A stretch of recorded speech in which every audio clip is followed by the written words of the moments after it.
This tripod, it won't stand up. Okay, we might just have to hold it. All right, what's up guys? It's your girl, and I'm back with another video for you today. And I have a special guest, Mr. Poseidon.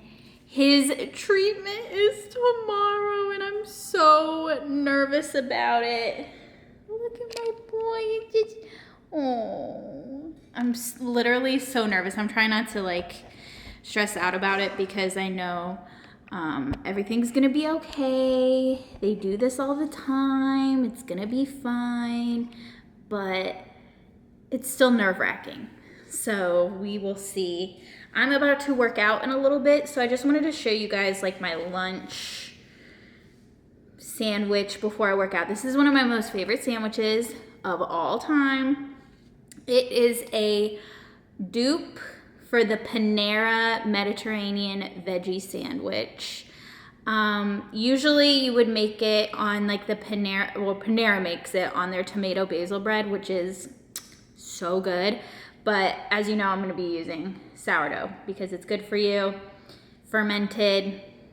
I love it, tastes good. But I will say this sourdough is Pepperidge Farms.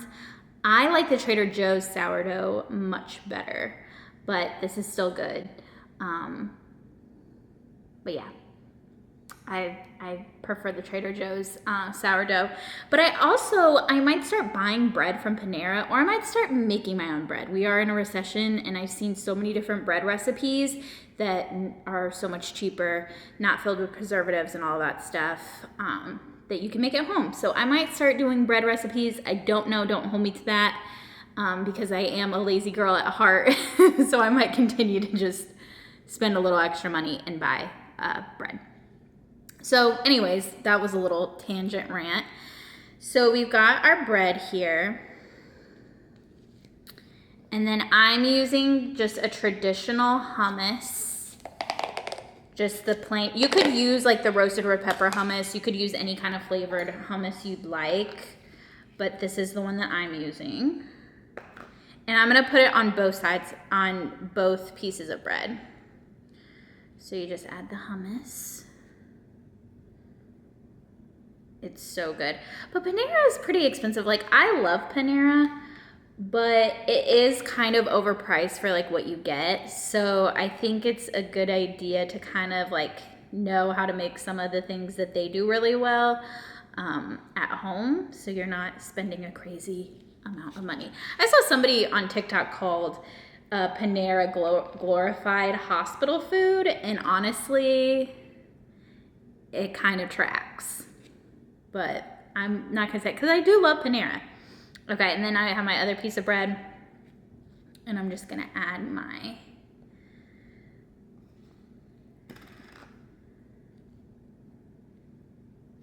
hummus here. Like I said, you can use any kind of hummus you'd like.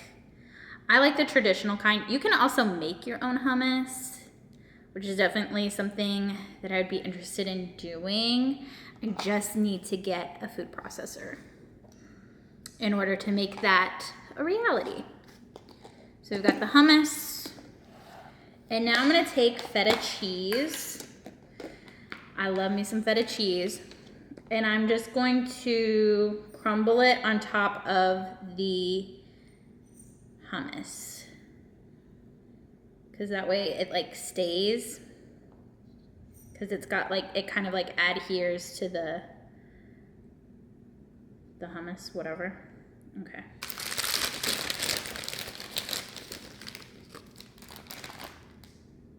Okay. I'm gonna add it to this piece. Spinach, spinach, spinach. You could do like any kind of greens you want. If you don't like greens, you don't have to use greens. It's totally up to you. You could do mixed greens. I think if I'm remembering correctly, I think Panera uses like a mixed green. And then I'm gonna add slices of tomato on here. Oh wait, actually, no. Scratch that. Before I add the tomato, Actually, I'm gonna add it to the other side. I'm gonna add roasted red peppers. I get this kind.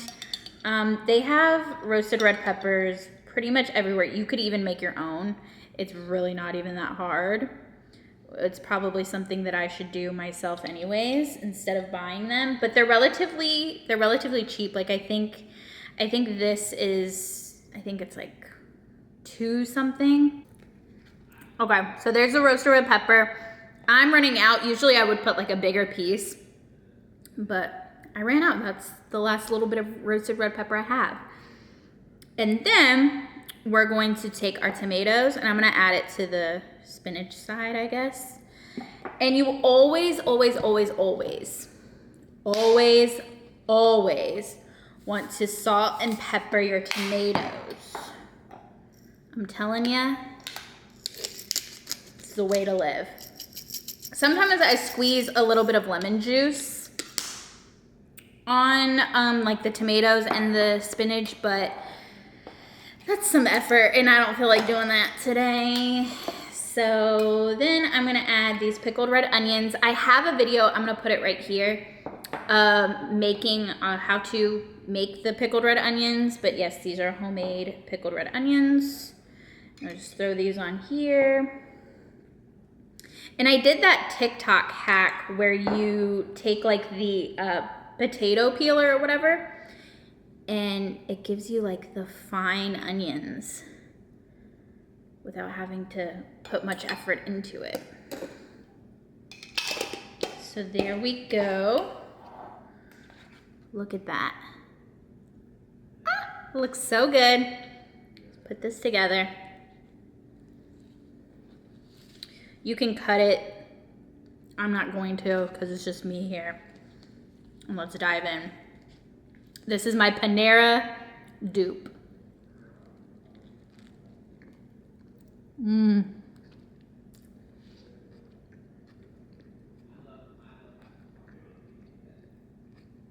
So delicious. I love this sandwich. It's super easy. If you break it down cost-wise, it's very cheap. I think I'm gonna eat some cottage cheese with this so I can get a little more protein. But there's a ton of fiber in here, healthy fats. It's so good. And it literally tastes just as good as the Panera sandwich. The only difference is the bread. Literally the only difference. So I hope you guys enjoyed this little video. And also please send thoughts and prayers to my little Poseidon when he goes in for his treatment tomorrow. I'm super nervous about it. I hope everything goes well. So please have him in your thoughts tomorrow. And I will definitely update you guys tomorrow. And I'm gonna be documenting the whole thing so you guys can see. And yeah, I hope you guys enjoyed. I know it's just kind of a little simple video, but these are the kinds of videos I like to do. I like showing you guys my favorite things and what I like to make. And we don't have to do crazy stuff. We don't have to be super fancy over here. We can just have fun and do basic little things like make cheap Panera dupe sandwiches. If you are interested, you can follow me on Twitter at @ManMan. You can follow me on Instagram at Midwest Mansfield. Check out my Substack. I will have it linked in my description box. It is, I will be updating on the Substack. I will be writing more regularly, especially with Poseidon being on like kind of lockdown where he has to just be calm. I will probably be able to get a lot of blogs done because I'm just gonna be needing to keep him calm and he'll just be hanging out with me. So I might start up the blog, the newsletter. I might start doing weekly ones, or just at least start doing them semi-regularly on top of my videos here for you guys. So hope you guys enjoyed. I love you so much, and I will see you tomorrow with updates about Poseidon and his procedure. So please keep a good thought for my big pup tomorrow. Love you guys, and I will see you tomorrow.